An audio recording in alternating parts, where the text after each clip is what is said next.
Hello నమస్తే, welcome to reality check. ఆంధ్రప్రదేశ్లో కొత్త సర్కారు ఏర్పడి ఏడాది గడుస్తున్న సందర్భంగా ఈ ఏడాది కాలంలో ఆంధ్రప్రదేశ్కి కొత్తగా వచ్చిన కంపెనీలన్నీ, పెట్టుబడులన్నీ, ఈ ఏడాది కాలంలో అనేక కంపెనీలు తీసుకొచ్చాం, లక్షల కోట్ల పెట్టుబడులు ఆంధ్రప్రదేశ్లో పెట్టామంటూ బహిరంగ వేదికల్లో పార్టీల నాయకులు మాట్లాడుతున్నారు.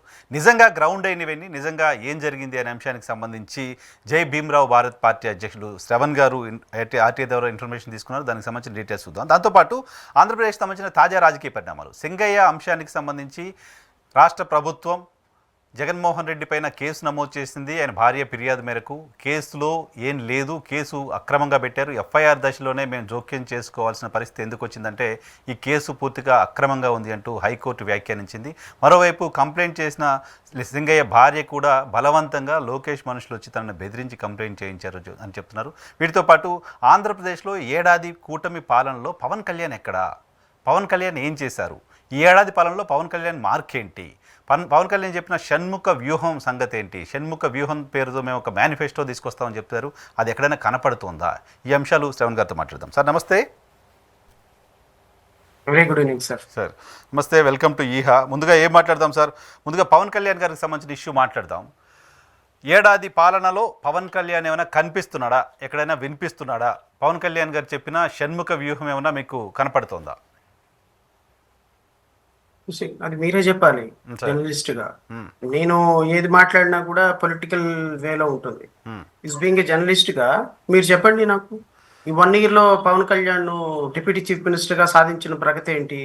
డిప్యూటీ చీఫ్ మినిస్టర్ గా ఆయన రాష్ట్ర ప్రజలకు ఇచ్చినటువంటి హామీల్ని నిర్వర్తించిన ఒక్క ప్రామిస్ చెప్పండి.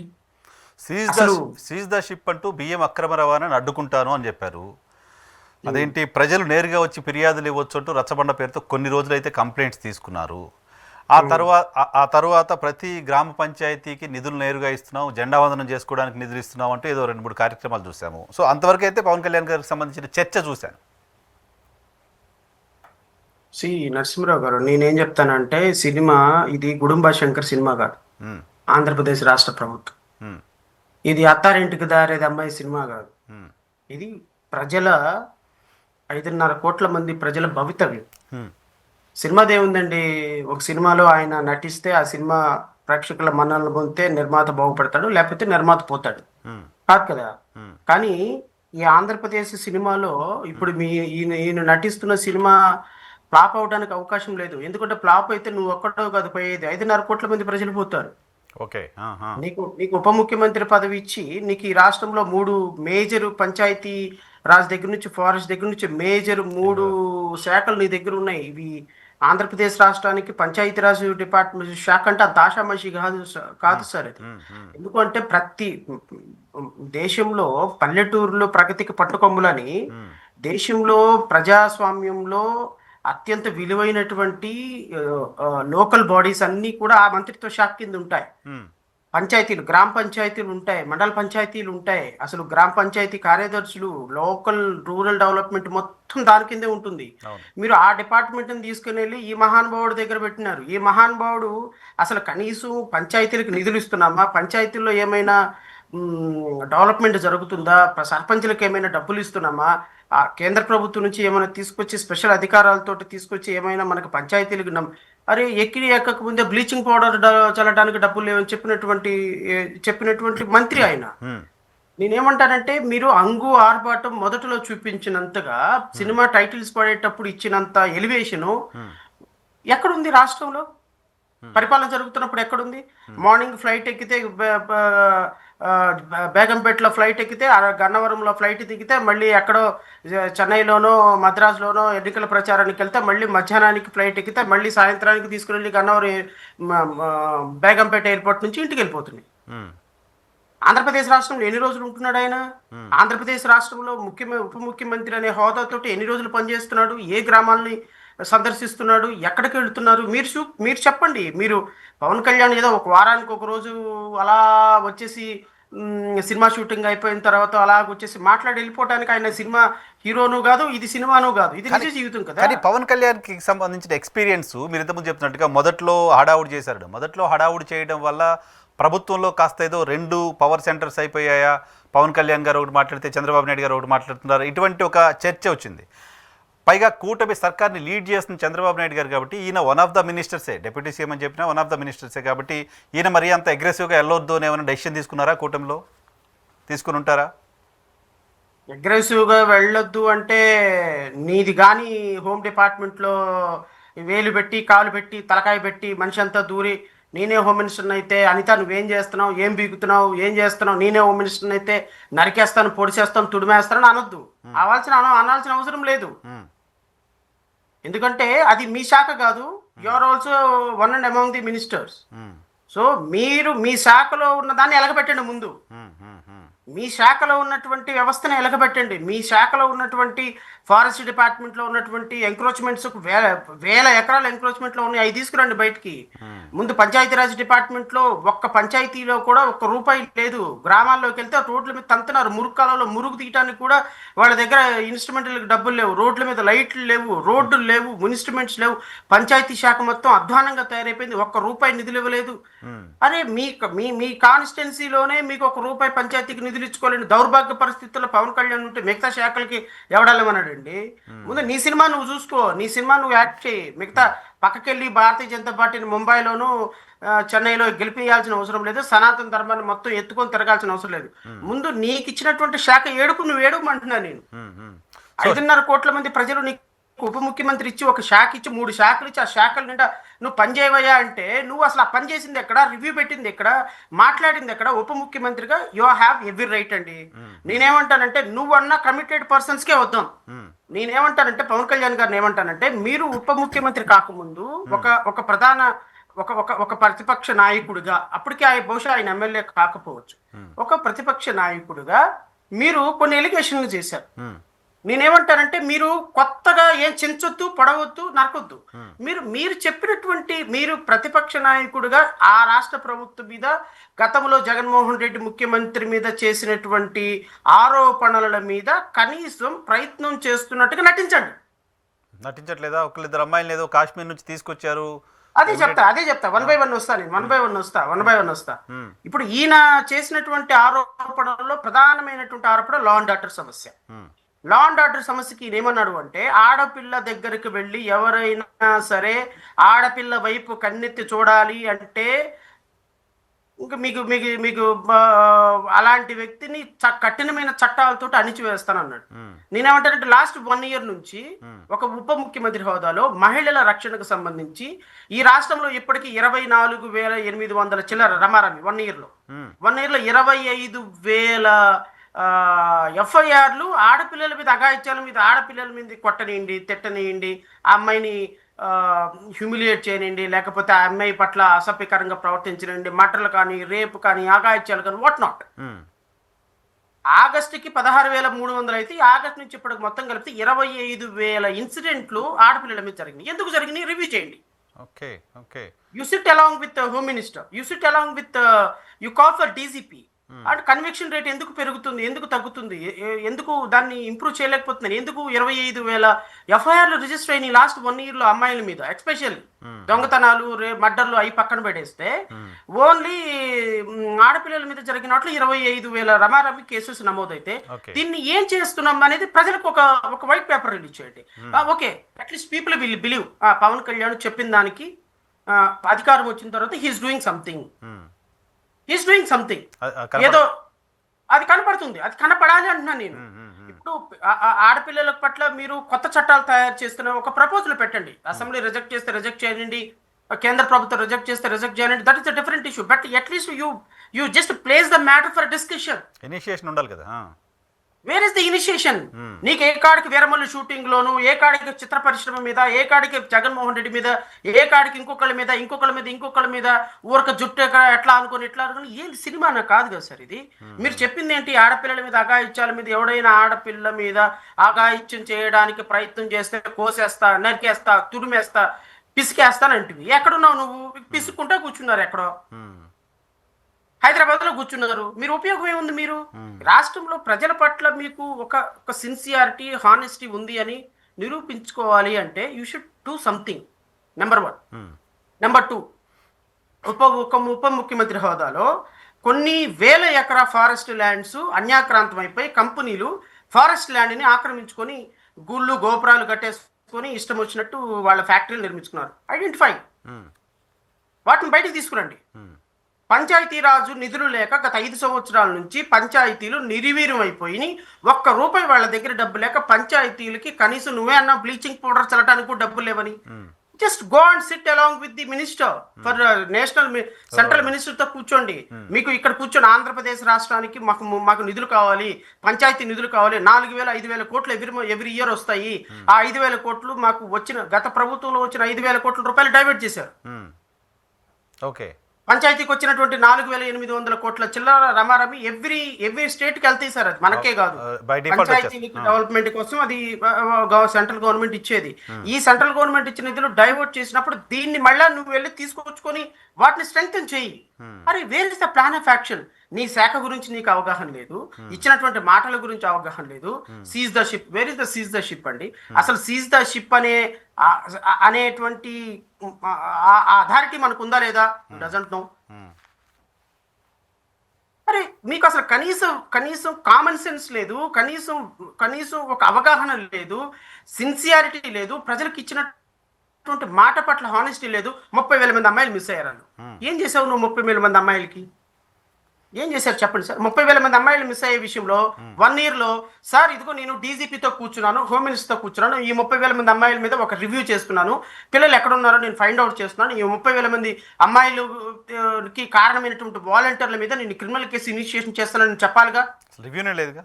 Even not even home minister కూడా 30,000. నువ్వేమన్నావు ఆ రోజు? హోమ్ మినిస్టర్ ఆ రోజు జగన్మోహన్ రెడ్డి, నువ్వు కూర్చోలేవా, నువ్వు మాట్లాడలేవా, నువ్వు రివ్యూ పెట్టలేవా, నువ్వు హోమ్ మినిస్టర్తో మాట్లాడలేవా, డీజీపీతో మాట్లాడలేవా? మీరు గాడిదలు కాస్తున్నారా? గుడ్డు గుర్రానికి పళ్ళు అవుతున్నావు. నువ్వు ఇప్పుడు ఏ గుర్రానికి పళ్ళు అవుతున్నావు? పళ్ళు లేని గుర్రానికి పళ్ళు అవుతున్నావు. సో అంటే ప్రభుత్వం లేని గుర్రానికి పళ్ళు అవుతున్నావు కాదు సార్. ప్రభుత్వం సాధించానని చెప్తున్న విజయాలు పవన్ కళ్యాణ్ విజయాలు కాదా? చంద్రబాబు నాయుడు అన్నం తింటే ఆయన కడుపు నిండుద్దాయండి సార్. వాళ్ళిద్దరు కలిసే కదా ఇప్పుడు ఒకటే కడుపు వాళ్ళది. అదే ఇద్దరు ఒక పల్లెలో తింటే మాత్రం నిండుద్దా కడుపు? కూటమి ప్రభుత్వం సాధించిన విజయాలు ఏమున్నాయో లేదనేది తర్వాత వస్తా నేను. కూటమి ప్రభుత్వ విజయాలు ఎంతవరకు సాధించింది ఏంటి, ఆ రపరప కోత ఏందో తర్వాత కోద్దాం. ఆ కోత వరి కోత తర్వాత కోద్దాం. ఆ కోతకి వాళ్ళు సాధించిన విజయాలు అని చెప్పడానికి ఏమున్నాయో నాకు తెలియదు. బట్ మీరు తర్వాత నాతో డిస్కస్ చేస్తారు కాబట్టి ఏందో చెప్పండి, దానికి నేను నా క్లారిఫికేషన్ ఇస్తా. ఆ విజయాలకి పవన్ కళ్యాణ్ విజయాలకి సంబంధం ఏందో అంటున్నాను. మేమంతా ఒకటే కదా. ఎన్డీఏ సర్కార్ ఉంది ఆంధ్రప్రదేశ్ రాష్ట్రంలో, ఎన్డీఏ ముఖ్యమంత్రి ఉన్నారు. ఎందుకు మీరు తెలుగుదేశంగా, జనసేనగా, బీజేపీగా చూస్తారు? ట్రూ, నేను కాదనట్టంలా. మరి 25,000 మంది అమ్మాయిలు మీద అఘాయిత్యాలు జరగడానికి ఫెయిల్యూర్ నాదేని ఒప్పుకోమనండి Pavan Kalyan. Because you only telling that it is a collective responsibility అంటున్నారు కదా మీరు. దెన్ బ్లీచింగ్ పౌడర్ కూడా డబ్బులు లేకపోవటాన్ని ఎవరు రెస్పాన్సిబిలిటీ అంటారు అనండి. నిన్నటిగాక మొన్న 14 మంది అమ్మాయిని రేప్ చేసి తెలుగుదేశం నాయకులు ఆ అమ్మాయిని అక్కడ రోడ్డు మీద వదిలేసి వెళ్ళిపోయినారు. దానికి ఎవరు రెస్పాన్సిబిలిటీ చెప్పండి? చెప్పండి సార్, ఎవరు రెస్పాన్సిబిలిటీ చెప్పండి? అది కూటమి ప్రభుత్వం వైఫల్యం కదా. దానికి కలెక్టివ్ రెస్పాన్సిబిలిటీ పవన్ కళ్యాణ్ తీసుకోమానండి. అదైతేనే మాకు వద్దా? Law will take their own కోర్సా? మీకు ఒక వారాహి యాత్ర దొరకని వారాహి యాత్ర ఎక్కేసి మీ ఇష్టం వచ్చినట్టు నోటికి అదుపు లేకుండా ప్రజల దగ్గర అబద్ధాలు ఆడటమా? మీ ఫ్యాన్స్ ఒకళ్ళు మాట్లాడుతున్నారు, జేజేలు కొడుతున్నారు కాబట్టి సీఎం అని అరుస్తున్నారు కాబట్టి అబద్ధాలు చెప్పడం. ఎంతకాలం ఈ అబద్ధాలు అంటున్నా చరిత్రహీనుడిగా మిగిలిపోతారు రేపొద్దున మీరు. కాదు సార్, పవన్ కళ్యాణ్ అనే వ్యక్తికి తెలియకుండా కావాలని ఫాల్స్ అలిగేషన్స్ చేశారనుకుంటున్నారా గతంలో? లేకపోతే ప్రభుత్వంలోకి వచ్చిన తర్వాత రియాలిటీ అర్థమైపోయి ఏం చేయాలనో తెలియక అవి సాధ్యమయ్యేది కాదు అని మౌనంగా ఉన్నారనుకోవాలా? సుగాలి ప్రీతి అంశానికి సంబంధించి గతంలో మనం కూడా చాలా సందర్భాల్లో వేరే ఛానల్స్లో కూర్చున్నప్పుడు కూడా మాట్లాడుకున్నాం. సుగాలి ప్రీతి అంశానికి సంబంధించి పవన్ కళ్యాణ్ మాట్లాడడం, న్యాయం చేస్తానని చెప్పడం, గత ప్రభుత్వం పైన విమర్శలు చేయడం. ఇప్పుడు అధికారంలోకి వచ్చి ఏడాది అయిన తర్వాత కూడా ఆ ఇష్యూని కనీసం అడ్రస్ చేయలేని పరిస్థితులు కూడా ఎందుకుంటున్నారు? దురదృష్టకరమైన పరిస్థితి ఎలా ఉంటుందంటే నరసింహరావు గారు, నేను ఒక లాయర్ని ఇనిషియల్గా, సబ్సిక్వెంట్గా ఒక జడ్జిని అయ్యాను. ఒక లిమిటెడ్ ఇయర్స్ పనిచేసి బయటకు వచ్చేసాను. తర్వాత మళ్ళీ హైకోర్టులో అయినా, తర్వాత పొలిటీషియన్ అయిన తర్వాత కొంచెం మళ్ళీ న్యాయవాదిగా ఉన్నాను. సో సెమీ పొలిటీషియన్, సెమీ న్యాయవాది ఉన్నా. మీరు నా బ్యాక్గ్రౌండ్ ఒక్కసారి గమనిస్తే నా నేచర్ ఆఫ్ మాటలు కానీ, నా నేచర్ ఆఫ్ యాక్షన్స్ కానీ అబ్సల్యూట్ పొలిటీషియన్ రిఫ్లెక్ట్ చేయవు. ఎందుకు రిఫ్లెక్ట్ చేయవు అంటే నా నేచరు, నేను ఉద్యోగం చేసిన విధానం కానీ, ఇప్పుడు మీరు ఐఏఎస్ని కొంతమంది ఐపీఎస్ని ఇంటర్వ్యూ చేస్తుంటారు.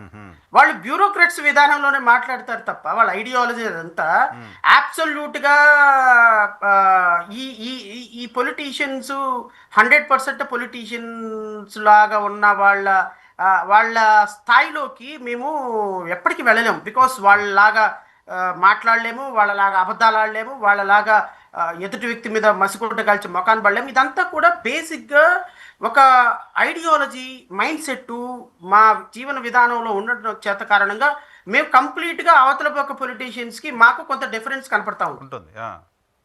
ఎందుకంటే మా జీవన విధానం అలా వచ్చింది, 10-20 అలా ఉన్నాం కాబట్టి.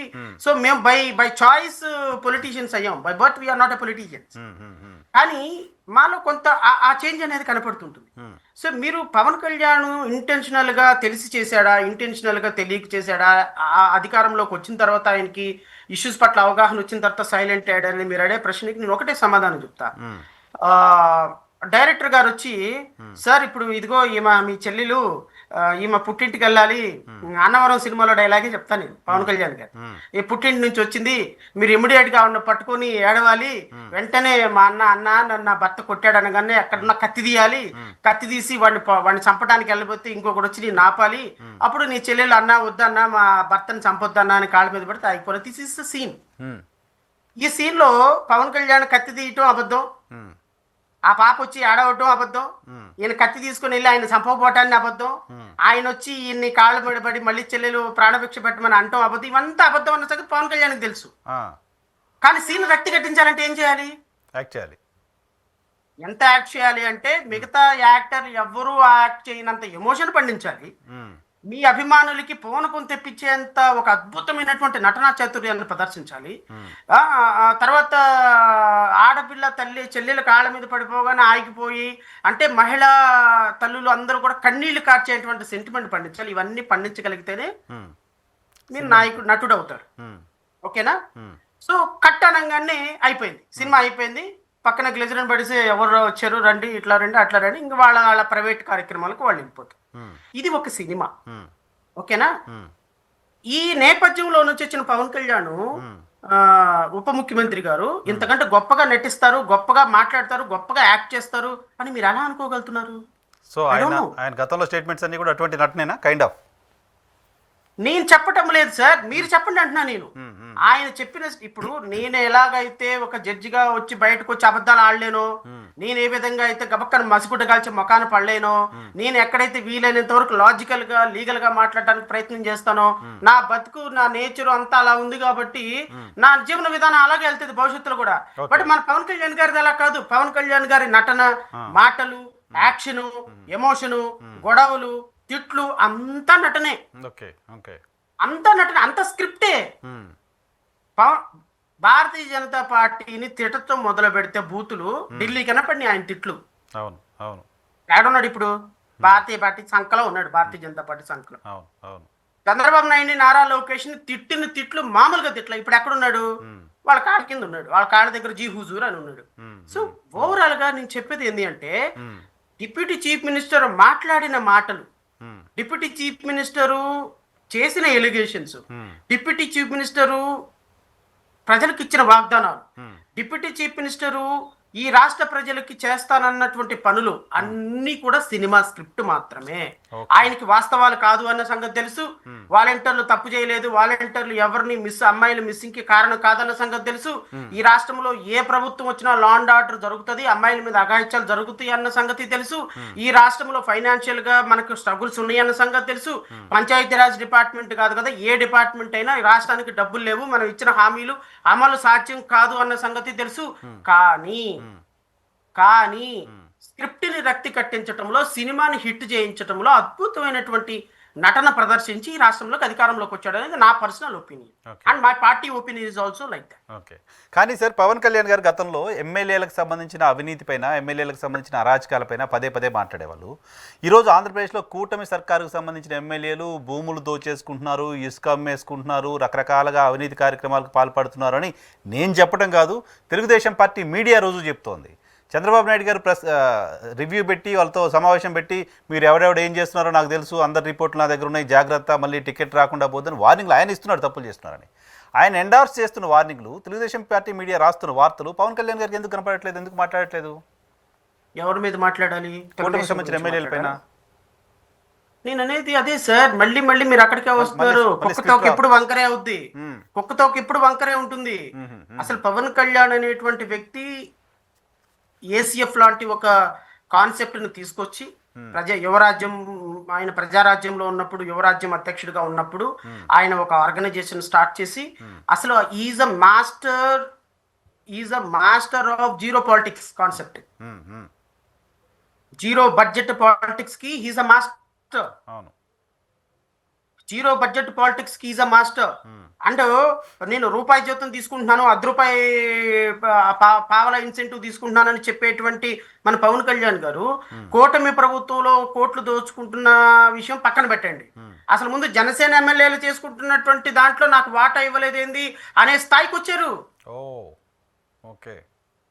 అసలు జనసేన కున్న 22 మంది ఎమ్మెల్యేలు, జనసేనకు ఉన్నటువంటి 21 మంది ఎమ్మెల్యేలు, 2 ఎంపీలు, వీళ్ళు ఇప్పుడు ప్రభుత్వం చేసేటువంటి అవినీతిలో ప్రభుత్వం మా వాటా ఏదని అడుగుతున్నారు. మా వాటా ఏదే, మీరేనా ఇంకా మొత్తం మీరే దోచుకుంటారట, మా వాటా అయింది, మాకు 30% 20% ఇవ్వండి. ఈ ప్రాజెక్ట్ వచ్చిందా, ఎన్ని కోట్లు వచ్చినాయి? 200 కోట్ల, మాకు ఇవ్వాల్సిన 60 కోట్లు అయ్యి, పవన్ కళ్యాణ్కి ఇవ్వాల్సిన 60 కోట్లు అయ్యి, మరి స్పెషల్ సెక్రటరీని పెట్టుకునేందుకు ఇవి మానిటర్ చేయడానికే. ఈ ప్రాజెక్టులు ఇప్పుడు ఈ ఆంధ్రప్రదేశ్ రాష్ట్రానికి వచ్చినటువంటి 32 ప్రాజెక్టులు మీకు ఇంతకు ముందు చెప్పినట్టుగా ఇంట్రడక్షన్ లో, ఈ 32 ప్రాజెక్టుల్లో ఈ పవన్ కళ్యాణ్ వాటా నేను అనుకోవటం రమారమి 60,000 కోట్ల రూపాయలు. భవిష్యత్తులో గ్రౌండింగ్ అయితే మాత్రం he is the only person who get the share of 60,000 crores. ఏది గ్రౌండింగ్ అయితే ప్రొవైడెడ్ వాళ్ళు ఇచ్చినటువంటి లెక్క ప్రకారం. అంటే పవన్ కళ్యాణ్ అనేటువంటి వ్యక్తి కూటమి నాయకుల ఎమ్మెల్యేల యొక్క, అంటే do you mean to say that Telugu Desam party ఎమ్మెల్యేలు మాత్రమే అవినీతి చేస్తున్నారు, but what about Janasena and BJP ఎమ్మెల్యేలు చేయటం లేదనా మీ అభిప్రాయం? ఆదినారాయణ రెడ్డి గారి ఇష్యూ చూసాం కదా, లారీలు బోని నేను ఫ్లై యాష్ కోసం జమ్మలమడుగులు గొడవ చేయడం. అబ్సల్యూట్లీ తెలుగుదేశం పార్టీతో పాటు సమానంగా, అవసరమైతే ఇంకొంచెం ఎక్కువే. ఎందుకంటే మీరు ఇన్నాళ్ళు దోచుకున్నారు, మా పరిస్థితి ఏంటి అని చెప్పేసి వాళ్ళకంటే ఎక్కువగా పవన్ కళ్యాణ్ అనుమతి లేకుండా, పవన్ కళ్యాణ్ కన్సెంట్ లేకుండా, పవన్ కళ్యాణ్ ఇన్స్ట్రక్షన్స్ లేకుండా లంచాలు తీసుకునే ఎమ్మెల్యేలు ఉంటారని నేనైతే అనుకోను. తీసుకుంటే కూడా పవన్ కళ్యాణ్ కన్సెంట్ లేకుండా తీసుకుంటే పవన్ కళ్యాణ్ రెస్పాన్సిబిలిటీ కదా.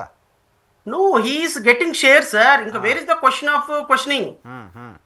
బికాస్ నాకు ఇవ్వాల్సిన షేర్ నాకు, పార్టీకి ఇవ్వాల్సిన షేర్ పార్టీకి ఇచ్చేయండి అంటున్నారు ఆయన. సో పాలిటిక్స్ లో మీకు ఎన్ నెంబర్ ఆఫ్ రీజన్స్ చెప్తాను, నేను ఒకటే మాట అడుగుతాను సార్, నాకు ఎంత అనవసరం. Seize the ship, seize the ship, silent the ship. What happened? Silent. What happened? Why silent? Still ఈ రోజుకి ఆంధ్రప్రదేశ్ నుంచి బియ్యం అక్రమ రవాణా జరుగుతూనే ఉంది. ఏం చేస్తున్నారు? ప్రతి నియోజకవర్గంలో 15 లక్షల ఎమ్మెల్యేలు తీసుకుంటూనే ఉన్నారు. ఏం చేస్తున్నారు చెప్పండి? మన ఒంగోలు శ్రీనివాసరెడ్డి, ఆయన పేరేంటి, బాలినేని శ్రీనివాసరెడ్డి. బాలినేని శ్రీనివాసరెడ్డి చేసిన అవినీతిలో జనసేన వాటా తీసుకోలేదా? ఆయన జాయిన్ చేసుకున్నందుకు డబ్బులు తీసుకోలేదా? ఆయన జాయిన్ చేసుకున్నందుకు ఆయన దగ్గర నుంచి డబ్బులు తీసుకోకుండా ఆయనకి జనసేనలో అధికారం ఇచ్చారా? సామినేని ఉదయభాను ఆయన జాయిన్ చేసుకుని ఆయన వాళ్ళు చేసిన తప్పులు లేకుండానే చేశారా?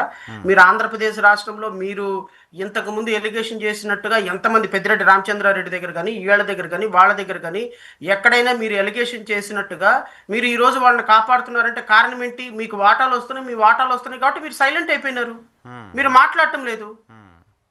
సో పవన్ డిప్యూటీ చీఫ్ మినిస్టర్గా మనం ఆయన గురించి ఎక్కువ మాట్లాడుకోవటం కూడా అనవసరం నేను అడిగితే. ఎందుకంటే ఇంకా లైఫ్లో ఒక 5 సంవత్సరాలు ఊహించని పదవి ఆయన, ఉప ముఖ్యమంత్రి, ఎమ్మెల్యే అయితేనే చాలు అనుకున్నారు.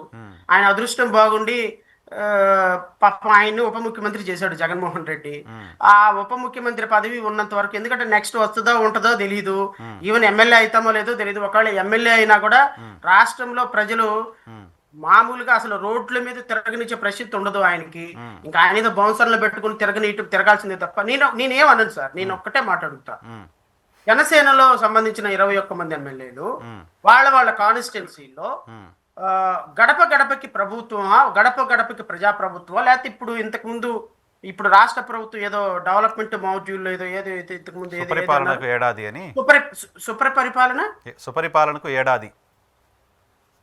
సుపరిపాలనకి ఏడాది. ఉప ముఖ్యమంత్రిగా ఈ ఏడాది అయిన కారణంగా సుపరిపాలనకి ఏడాది కదా. ఒక పాంప్లెంట్ పట్టుకోమని వాళ్ళ కాన్స్టిట్యున్సీలోకి వెళ్ళమనండి సార్ ఎమ్మెల్యేని, జనసేన ఎమ్మెల్యేని.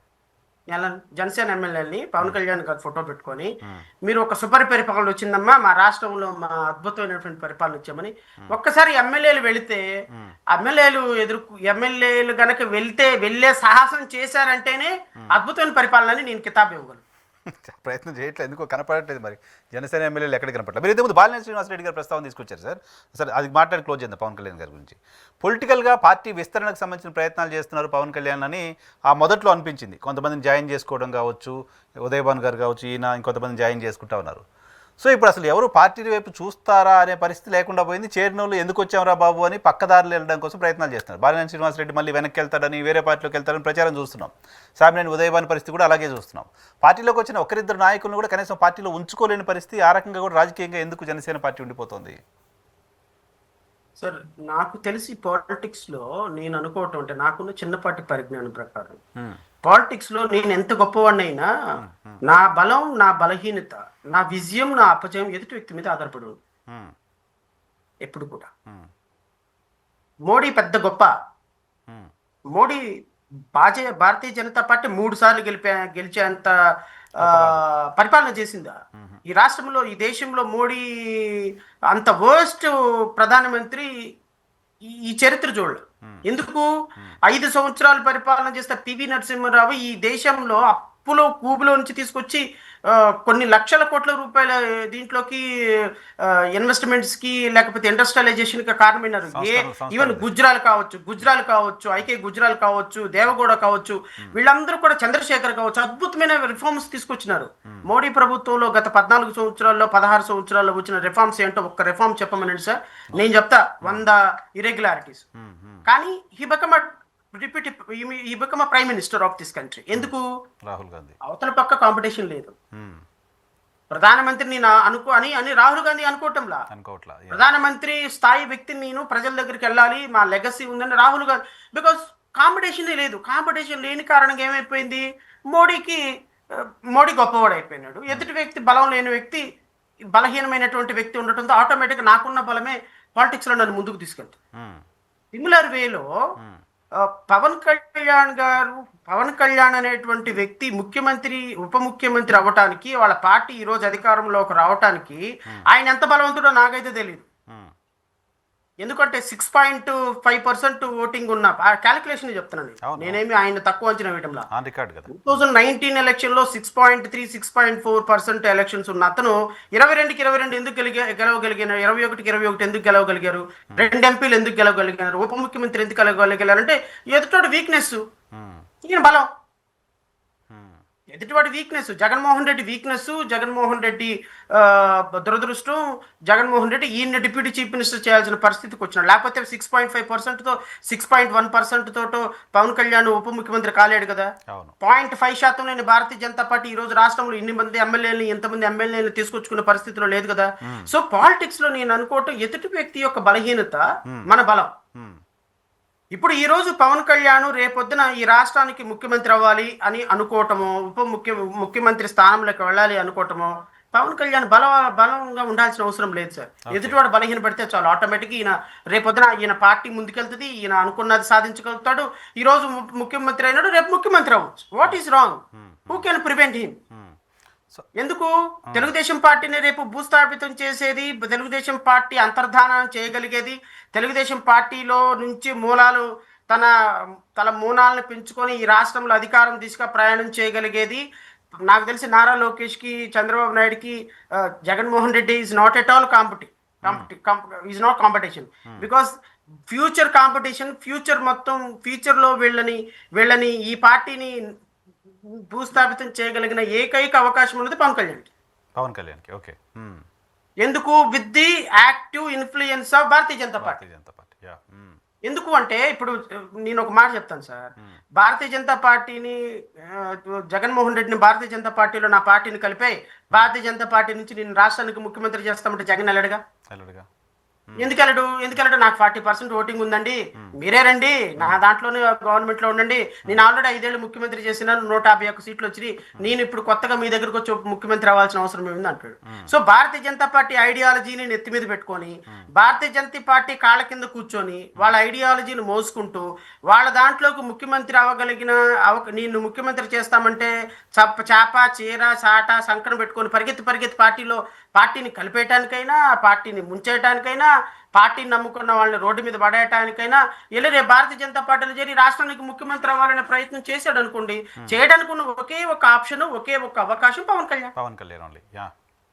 ఎందుకు ఆయన ఎత్తుకున్న హిందుత్వ ఎజెండా కానీ, రోజుకు ఒక రంగు మార్చే విధానం కానీ, పొలిటికల్ ఐడియాలజీ కానీ, మోడీ ప్రేజ్ చేసే విధానం కానీ, అమిత్ షాతో ఆయనకు ఉన్నటువంటి కాంటాక్ట్స్ కానీ, సో భారతీయ జనతా పార్టీ ఐడియాలజీతో ముఖ్యమంత్రి కావాలనే అవకాశం ఉన్నది ఒకే ఒక వ్యక్తికి, పవన్ కళ్యాణ్. కాబట్టి ఏ క్షణమైనా తెలుగుదేశం పార్టీని అంతర్ధానం చేయగలిగిన అవకాశము, ఆశ అన్నీ ఉన్నటువంటి వ్యక్తి పవన్ కళ్యాణ్.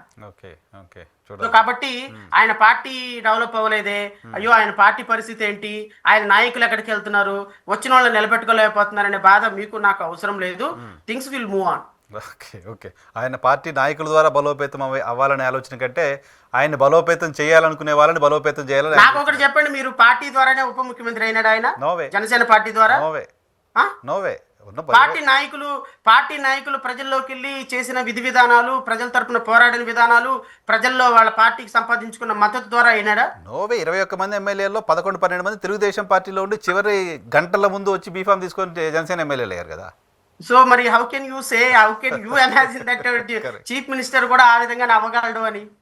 మీరు చెప్పిన లాజిక్ బాగుంది. ఆయన ఎవరు ముఖ్యమంత్రి చేస్తారనుకుంటున్నారో వాళ్ళని బలంగా ఉంచడం కోసం వాళ్ళ ఎజెండా మోస్తున్నారు ఆయన. ముఖ్యమంత్రి అయింది అంటున్నాను నేను. కరెక్ట్. ఎమ్మెల్యే అయింది కూడా అలాగే కదా. ఎమ్మెల్యే అయింది కూడా అలాగే, ముఖ్యమంత్రి అయిన పార్టీ నిలబెట్టింది కూడా త్రూ దెమ్ ఓన్లీ.